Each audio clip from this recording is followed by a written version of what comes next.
जय हिंद। नमस्कार दोस्तों, मैं हूं कृष्णा और आप सभी का स्वागत करता हूं अभ्यास ऑनलाइन क्लास के इस नए वीडियो में। इस नए वीडियो में दोस्तों हम फिर से बात करने वाले हैं सेंट्रल टीईटी, सीजीटीईटी, शिक्षक भर्ती से संबंधित उसके सिलेबस में इंक्लूड बाल विकास। तो बाल विकास बहुत ही इंपॉर्टेंट चैप्टर हो जाता है दोस्तों प्रिपरेशन के हिसाब से। तो हम बाल विकास के महत्वपूर्ण प्रश्नों का MCQ के रूप में इसमें सॉल्व करने वाले हैं। तो दोस्तों आप राइट आंसर जो है नीचे कमेंट बॉक्स में ज़रूर बताते जाइए।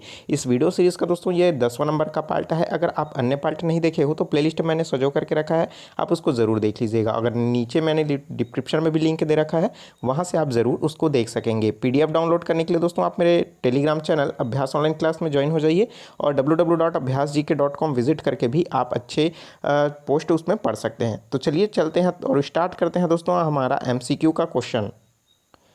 तो दोस्तों इस वीडियो में हम 15 क्वेश्चन को कवर करने वाले हैं। 15 क्वेश्चन में से आपका कितना क्वेश्चन राइट आंसर होता है नीचे कमेंट बॉक्स में ज़रूर बताते जाइएगा, ठीक है। या फिर अगर कमेंट बॉक्स में अगर नहीं बता रहे हैं तो अपने कॉपी पेन उठाइए और उसके बाद लिखिए, ठीक है। अगर पहला क्वेश्चन है उसका आंसर अगर आपका बी है तो बता रहे हैं तो आप बी लिखिए, है ना, पहला डाल करके। और जब मैं उसका राइट आंसर बताते जाऊँगा तो आपका करेक्ट आंसर होता है तो आप उसमें राइट लगाइए, अगर नहीं होता है गलत होता है तो कट लगाइए। लास्ट में जोड़िए फिर कमेंट करके ज़रूर बताइएगा, ठीक है। चलिए पहला प्रश्न देखते हैं दोस्तों, बहुत ही इंपॉर्टेंट क्वेश्चन है। अब इस वीडियो में दोस्तों बुद्धि से संबंधित प्रश्नों पर डिस्कस करने वाला है। बुद्धि बहुत ही इंपॉर्टेंट टॉपिक हो जाता है। यहाँ कथन, निष्कर्ष और कुछ फॉर्मूलेस हैं और क्राइटेरिया में बांटा गया है, उन सब के बारे में बात करने वाले हैं। प्रश्न है, मानसिक आयु की संकल्पना का प्रथम प्रयोग किया गया है। तो मानसिक आयु की जो संकल्पना है उसके बारे में प्रथम प्रयोग जो है कब किया गया था। तो बीने साइमन जो मापी है 1905 में, बीने साइमन मापी 1908 में, बीने साइमन मापी 1911 में, या फिर बीने साइमन मापी 1916 में। तो इसके लिए करेक्ट आंसर जो हो जाए, तो इसके लिए दोस्तों आप सभी को पता होगा कि बीने साइमन मापी 2008 में लाया गया था, लेकिन उसमें संशोधित करके प्रथम बार जो है प्रयोग किया गया था 1911 में। तो इसके लिए करेक्ट आंसर जो हो जाएगा ऑप्शन नंबर सी, बीने साइमन मापी 1911। नेक्स्ट क्वेश्चन है, बहुत ही सिंपल सा प्रश्न है। यदि एक बालक की वास्तविक आयु 12 वर्ष है तथा उसकी बुद्धि उपलब्धि 75 है तो उसकी मानसिक आयु क्या होगी। तो आप सभी को पता होगा दोस्तों कि मानसिक आयु बट्टे क्या होता है, वास्तविक आयु गुणा 100 बराबर क्या होता है, बुद्धि उपलब्धि, या फिर दोस्तों IQ कहते हैं, ठीक है। तो आप यहाँ पर मान रख लीजिए, उसके बाद आपका आंसर निकल जाएगा। चलिए मान रखते हैं। तो हमारा दोस्तों पहला होता है फॉर्मूला के अकॉर्डिंग मानसिक आयु बट्टे क्या होता है हमारा वास्तविक आयु गुणा 100 बराबर क्या होता है IQ होता है। IQ यहाँ मतलब IQ, ठीक है। तो देखिए हमारे पास यहाँ पास मान दिया है मानसिक आयु, ठीक है। तो हमको निकालना है मानसिक आयु, तो मानसिक आयु को हम मानसिक आयु ही रख देते हैं। वास्तविक आयु हमारे पास देखिए यहाँ पास दिया है 12, तो बट्टे लिख देते हैं 12। उसके बाद क्या हो जाएगा, गुणा 100 दिया है तो गुणा 100 लिख देते हैं। बुद्धि उपलब्धि हमारे पास कितना है 75 है, तो लिख देते हैं 75, ठीक है। अब सिंपल सा है दोस्तों, जब हम क्या करेंगे 12 इधर पक्षांतर हो जाएगा और 100 कहाँ चले जाएगा, नीचे में चला जाएगा। जब 75 की मल्टीप्लाई में कौन सा आ जाएगा, आपका 12 आ जाएगा, तो लिख देते हैं 12। और ये जो 100 है वो इधर पक्षांतर होकर 75 के बट्टे में चला जाएगा, तो लिख देते हैं बट्टे 100, ठीक है। तो आप इसको आसानी से काट सकेंगे दोस्तों। क्या हो जाएगा देखिए, अगर मैं इसको काटता हूँ, कितने से काट देता हूँ इसको, 25 से काट देता हूँ। 25 तिया हो जाएगा 75 और 25 चौक हो जाएगा 100। 4 एकम 4, 4 दूनी 8, 4 तिया 12, 12 बार में कट गया। ऊपर में बचा 3, 3, तो 3 गुणा 3 मतलब 3 तिया 9, तो 9 वर्ष क्या हो जाएगा, इसके लिए करेक्ट आंसर हो जाएगा। अर्थात उस व्यक्ति अर्थात उस बालक की जो मानसिक आयु है वो कितना वर्ष हो जाएगा, 9 वर्ष। तो ऑप्शन नंबर बी इसके लिए करेक्ट आंसर हो जाएगा, ठीक है। नेक्स्ट क्वेश्चन है, बच्चे दुनिया के बारे में अपनी समझ का निर्णय सक्रियता से सोचते हैं, यह कथन किनके द्वारा कहा गया है। तो इंपॉर्टेंट है कथन, बच्चे जो है अपनी दुनिया के बारे में समझ का निर्माण जो है सक्रियता से सोचते हैं। तो यह कथन जो है प्याजे के द्वारा कहा गया है, पावलाव के द्वारा कहा गया है, कोहलबर्ग के द्वारा कहा गया है, या फिर स्किनर के द्वारा कहा गया है। ऑप्शन नंबर ए प्याजे इसके लिए क्या हो जाएगा, करेक्ट आंसर हो जाएगा। प्याजे के अनुसार जो है दोस्तों बच्चे छोटे वैज्ञानिक होते हैं, ठीक है, जो नए नए सोचों को और अपनी पूरी दुनिया को सक्रियता के साथ निर्णय लेते हैं। और साथ ही साथ दोस्तों वे ये सभी जो कहते हैं वो उसको पूरी तरीके से मानसिकता के उड़ेल करके भी उसको समझने की कोशिश करते हैं। किनके द्वारा दोस्तों, प्याजे के अनुसार, ठीक है। नेक्स्ट क्वेश्चन है, बहुविकल्पीय बुद्धिमत्ता सिद्धांत के अनुसार जानवरों, खनिजों तथा पौधों के सभी किस्मों की पहचान करने का वर्गीकृत करने की योग्यता क्या कहलाती है। तो वो प्राकृतिक बुद्धिमत्ता कहलाता है, भाषागत बुद्धिमत्ता कहलाता है, स्थानिक बुद्धिमत्ता कहलाता है, या फिर तार्किक गणितीय बुद्धिमत्ता कहलाता है। तो आप सभी को पता होगा दोस्तों कि बुद्धिमत्ता के सिद्धांत को लेकर के अनेक मनोवैज्ञानिकों ने अपनी अपनी प्रस्तुति दिया हुआ है। ठीक है, तो इसके लिए देखिए प्रकृति से जुड़ा हुआ है, तो ये क्या हो जाएगा आपका प्राकृतिक बुद्धिमत्ता हो जाएगा। ठीक है, और प्राकृतिक बुद्धिमत्ता जो है किसने दिया है दोस्तों, ये जीत दिया है गार्डनर ने दिया है। तो गार्डनर का जो बहुविकल्पीय जो बुद्धिमत्ता का सिद्धांत है उसके अंतर्गत ये प्राकृतिक बुद्धिमत्ता भी शामिल है। ठीक है, जिसमें वो पौधों की देखभाल करता है, समाज में रहता है, जानवरों की क्या करता है, सेवा करता है। अगर ऐसे कैंडिडेट या फिर ऐसे कोई व्यक्ति को अगर आप देखे होंगे जो पौधे लगाने की बात कही जा रही है, जानवरों की सेवा करने की बात कही जा रही है, तो वो कहीं ना कहीं क्या है प्राकृतिक बुद्धिमत्ता से उसमें जुड़ा हुआ है। ठीक है, नेक्स्ट क्वेश्चन है, हावर्ड गार्डनर के बहुबुद्धिमत्ता सिद्धांत के अनुसार विद्यालयों में बुद्धिमत्ता के विकास के रूप में सम्मान नहीं किया जाता है। तो कौन सी चीज़ है जो विद्यालय में बुद्धिमत्ता के किस रूप का सम्मान नहीं किया जाता है, स्थानिक बुद्धि का, भाषा संबंध बुद्धि का, या फिर तार्किक बुद्धि का, या फिर उपरोक्त में से कोई नहीं।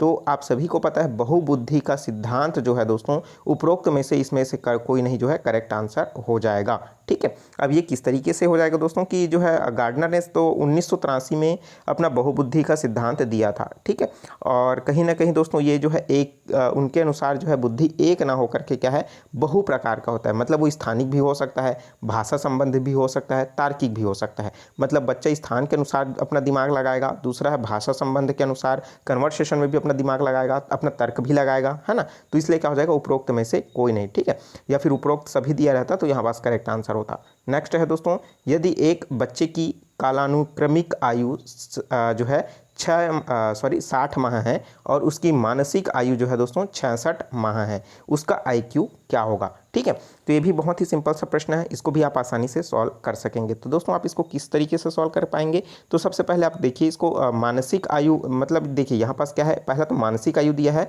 और उसका जो है दोस्तों ये कालानुक्रमिक का मतलब वो काल के अनुसार मतलब उसका वास्तविक आयु है। ठीक है, और हम फार्मूला में देखें दोस्तों मानसिक आयु बटे वास्तविक आयु गुणा, यहाँ पास वास्तविक आएगा। ठीक है, वास्तविक आयु गुणा क्या होता है 100 इक्वल टू क्या होता है IQ होता है। ठीक है, तो मानसिक आयु हमारा कितना है दोस्तों 66 है, तो हम लिख देते हैं 66। वास्तविक आयु कितना है दोस्तों, यहाँ पास क्या हो जाएगा आपका 60, तो हम लिख देते हैं 60 गुणा क्या कर देंगे 100 कर देंगे, तो हमारा मान क्या हो जाएगा निकल जाएगा। यहाँ से एक जीरो कट गया, यहाँ से एक जीरो कट गया, 6 एकम 6 और 6 11 6 का क्या हो जाएगा 66, तो 11 दाम कितना होता है 110, तो 110 क्या हो जाएगा दोस्तों इसके लिए करेक्ट आंसर हो जाएगा। तो ऑप्शन नंबर 3 इसके लिए करेक्ट आंसर हो जाएगा। ठीक है, वीडियो अच्छा लग रहा है दोस्तों तो वीडियो को जरूर लाइक कर दीजिए, चैनल को अभी तक आपने सब्सक्राइब नहीं किया जरूर सब्सक्राइब करके नोटिफिकेशन बेल आता है जरूर ऑन कर लीजिएगा। ठीक है, और वीडियो को दोस्तों ज़्यादा से ज़्यादा शेयर कर अपने फ्रेंड सर्कल में। ठीक है, चलिए देखते हैं नेक्स्ट क्वेश्चन, बुद्धि की व्याख्या की गई है। तो बुद्धि में जो व्याख्या की गई है किसके बारे में कहा गया है, उसके गुणों के बारे में कहा गया है, उसके उत्पाद के बारे में कहा गया है, उसकी प्रक्रिया के बारे में कहा गया है, या फिर प्रक्रिया एवं उत्पाद दोनों के बारे में कहा गया है। अगर आपके पास दोस्तों बुद्धि है तो आप सिर्फ गुण की ही बात करोगे क्या, प्रोडक्ट भी तो दोगे ना अगर गुण है तो, और अगर आपके पास गुण है गुण नहीं है तो आप प्रोडक्ट दे पाओगे क्या, नहीं। तो देखिए उसी तरीके से दूसरा ऑप्शन बोल रहा है उत्पाद मतलब प्रोडक्ट, अगर आपके पास बुद्धि गुण है तो गुण है तब आप प्रोडक्ट दे पाओगे, गुण नहीं है तो क्या है ना, गुण नहीं है तो प्रोडक्ट दे पाओगे क्या, नहीं। मतलब कहीं ना कहीं गुण और उत्पाद एक दूसरे के क्या है समानुपातिक संबंध रखते हैं। मतलब आपका क्या हो जाएगा दोस्तों आपका जो प्रक्रिया है जो मेथड है इस तरीके से है ना उसमें भी क्या हो इसमें शामिल है, तो मतलब प्रक्रिया और उत्पाद दोनों की क्या है इसमें करेक्ट आंसर हो जाएगा, मतलब ऑप्शन नंबर 4। नेक्स्ट है, एक प्रतिभाशाली बच्चे को कभी भी परिभाषित नहीं किया जा सकता है। तो किस में परिभाषित नहीं किया जा सकता है, उसकी बुद्धि उपलब्धि 120 या उससे अधिक होता है उसमें, तो भाई जो प्रतिभाशाली होता है तो उसकी बुद्धि उपलब्धि तो 120 से ज़्यादा होता है, मतलब ये नहीं होगा। दूसरा है, संगीत कला सामाजिक नेतृत्व और अभिव्यक्ति के समय के रूपों में उसका प्रदर्शन लगातार उल्लेखनीय होता है। अगर वो बच्चा प्रतिभाशाली है तो वो संगीत कला सामाजिक नेतृत्व अभिव्यक्ति इन सभी में क्या करेगा अच्छा प्रदर्शन करेगा। लेकिन हमको क्या बताना है जो परिभाषित नहीं करता है, मतलब ऑप्शन ये नहीं होगा। अगला है, उसकी क्षमता आबादी के जो है उसकी जो क्षमता है आबादी के ऊपरी 2% से 3% की सीमा पर होता है। ठीक है। तो इसके लिए क्या हो जाएगा दोस्तों, आपका उस ऊपरी प्रतिशत मतलब कहीं 2% 3% ये क्या हो जाएगा, तो परिभाषा पहला अगला ऑप्शन देख लेते हैं कि जो उसकी उम्र के अनुसार अन्य लोगों से बेहद अलग हो, तो ये क्या हो जाएगा, ये प्रतिभा के अंतर्गत आ जाएगा, मतलब ऑप्शन नंबर 3 इसके लिए क्या हो जाएगा, करेक्ट आंसर हो जाएगा। चलिए देखते हैं नेक्स्ट क्वेश्चन, निम्नलिखित में से कौन सी प्रतिभावान बालक की विशेषता है। तो प्रतिभावान बालक की विशेषता इनमें से कौन सा है, उसकी आयु के बालकों में काफ़ी पिछड़ जाता है, तो भाई वो तो पिछड़ा बालक हुआ ना, तो ये नहीं होगा। निम्न बुद्धि उपलब्धि होता है, भाई तो निम्न बुद्धि उपलब्धि है तो प्रतिभावान बालक होगा क्या, नहीं होगा, तो इसको भी नहीं होगा। तीव्र निर्णय लेने की क्षमता तथा आत्मविश्वासी होता है, तो बिल्कुल हाँ, जो प्रतिभावान बालक होता है वो तीव्र निर्णय लेता है और क्षमता के अनुसार आत्मविश्वासी भी होता है। अगला ऑप्शन इसमें देख लेते हैं कि दूसरों से अंतर्क्रिया करने में असमर्थ होता है, तो भाई जो असमर्थ है वो प्रतिभावान नहीं कहलाएगा ना, मतलब ऑप्शन नंबर 3 इसके लिए करेक्ट आंसर हो जाएगा। चलिए नेक्स्ट क्वेश्चन देखते हैं, स्पीयरमैन के अनुसार बालक कारक अर्थात जी, कैपिटल जी, इस ये क्या होता है, तो जन्मजात एवं अपरिवर्तनीय होता है, जन्मजात एवं परिवर्तनीय होता है, या फिर अर्जित या फिर परिवर्तनीय होता है, या फिर अर्जित एवं अपरिवर्तनीय होता है। तो भाई आपको पता होगा कि स्पेयर ने बुद्धि के 2 कारक बताए हैं, प्राथमिक और द्वितीयक। प्राथमिक में क्या कहा गया, उन्होंने कैपिटल जी को बताया और जो द्वितीयक है उसमें स्मॉल जी के बारे में बताया है। लेकिन देखिए जो प्राथमिक जी बताया है जिसे हम कैपिटल जी के नाम से जानते हैं वो जन्मजात होता है और अपरिवर्तित होता है, ऑप्शन नंबर ए इसके लिए करेक्ट आंसर हो जाएगा। लेकिन जो दूसरा स्मॉल जी बताया है वो क्या होता है, समय के अनुसार परिवर्तित होता है और उसमें क्या होता है दोस्तों, वो बच्चा सीख पाता है, परिवर्तित कर पाता है अपने दिमाग के अनुसार, ठीक है। तो यहाँ पास क्या हो जाएगा, पहला ऑप्शन करेक्ट आंसर हो जाएगा। नेक्स्ट क्वेश्चन है, प्रकारीय बहुबुद्धि का सिद्धांत दिया है, तो बहुप्रकारीय बहुबुद्धि का सिद्धांत किसने दिया है, बहुत ही इंपॉर्टेंट है, गार्डनर के द्वारा, थ्रस्टन के द्वारा, गिलफोर्ड के द्वारा, या फिर वॉटसन के द्वारा। इसका आंसर मैं नहीं बताऊंगा, नीचे कमेंट बॉक्स खाली है, फटाक से कमेंट में फटाक से लिख दीजिए, ठीक है, कि इसका राइट आंसर क्या हो जाएगा, गार्डनर हो जाएगा, ठीक है।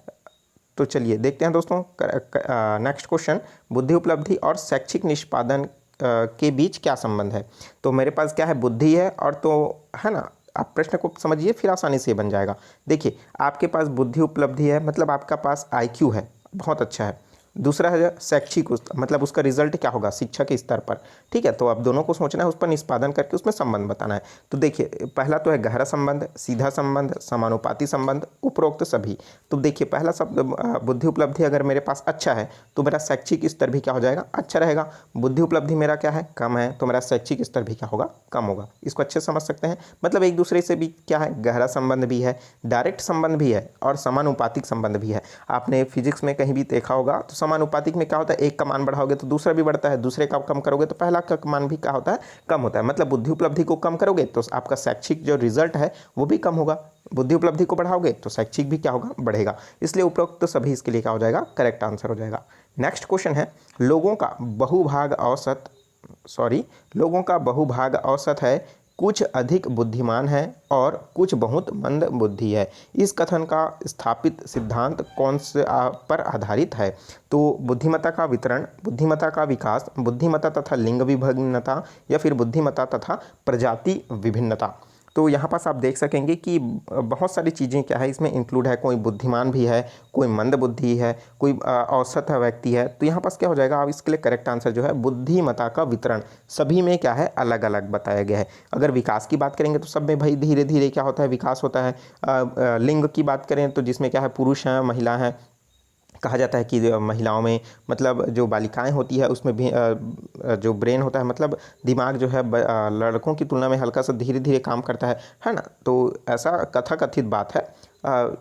उसी तरीके से बुद्धिमत्ता तथा प्रजाति विभिन्नता, मतलब प्रजाति के अनुसार जो है उसमें बुद्धि में भिन्नता होती है।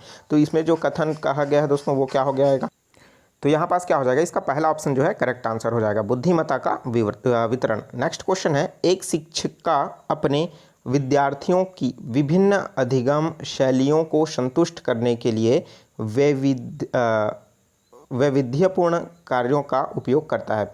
तो वह जो है किससे प्रभावित है, तो विविधपूर्ण कार्य अलग अलग तरीके से अलग अलग शैलियों के माध्यम से वो सिखा रही है, वो शिक्षिका अपने शिक्षार्थियों को। तो किससे मतलब किसके सिद्धांत से प्रभावित है, गार्डनर के बहुबुद्धि सिद्धांत से, वाइगोत्स्की के सामाजिक सांस्कृतिक सिद्धांत से, या फिर पियाजे के संज्ञानात्मक विकास के सिद्धांत से, या फिर कोहलबर्ग के नैतिक विकास के सिद्धांत से। तो भाई आप सभी को पता होगा, इंपॉर्टेंट है, हम बुद्धि चैप्टर पढ़ रहे हैं तो कहीं ना कहीं हम इसका राइट आंसर क्या हो जाएगा, बुद्धि उपलब्धि का सिद्धांत। ऑप्शन नंबर ए इसके लिए क्या हो जाएगा, करेक्ट आंसर हो जाएगा। गार्डनर जो है दोस्तों, उन्होंने अपना गणित, संगीत, तर्क, स्थान, कार्य आदि अनेक कारकों को पर लेकर के बुद्धि के सिद्धांत को उन्होंने जो है प्रतिपादित किया था। किसने, गार्डनर ने। उसका सिद्धांत का क्या नाम है, बहुबुद्धि सिद्धांत। प्रश्न पूछा जा चुका है, ठीक है। नेक्स्ट क्वेश्चन है दोस्तों, साइकोमेट्रिक परीक्षण में जी कारक जो है उसका अस्तित्व खाली स्थान द्वारा मतलब किसने प्रतिपादित किया है या फिर प्रस्तावित किया गया है। तो बिनेट के द्वारा, बैबेज के द्वारा, या फिर थॉर्नडाइक के द्वारा, या फिर स्पेनरमैन के द्वारा। तो इसके लिए करेक्ट आंसर जो हो जाएगा, जो साइकोमेट्रिक बुद्धिमापी है वो स्पेरमैन ने द्विकारक सिद्धांत का प्रतिपादन किया था, जिसमें मैंने थोड़ी देर पहले आपको बताया था स्मॉल जी और कैपिटल जी के बारे में। तो वही इसका करेक्ट आंसर हो जाएगा। मतलब स्मॉल जी भी बोले या फिर कैपिटल जी भी बोले तो क्या हो जाएगा, स्पेयरमैन। इसके लिए क्या हो जाएगा, करेक्ट आंसर हो जाएगा। कैपिटल जी को मैंने क्या बताया था, नीचे कमेंट बॉक्स में बताइए। स्मॉल जी को मैंने क्या बताया था, उसको भी कमेंट करके बताइए। अगर आप वीडियो केयरफुली देख रहे होंगे, मेरी बातों को अच्छे से सुन रहे होंगे, तो मैंने आपको स्पष्ट रूप से बताया कि कैपिटल जी क्या है, स्मॉल जी क्या है, ठीक है।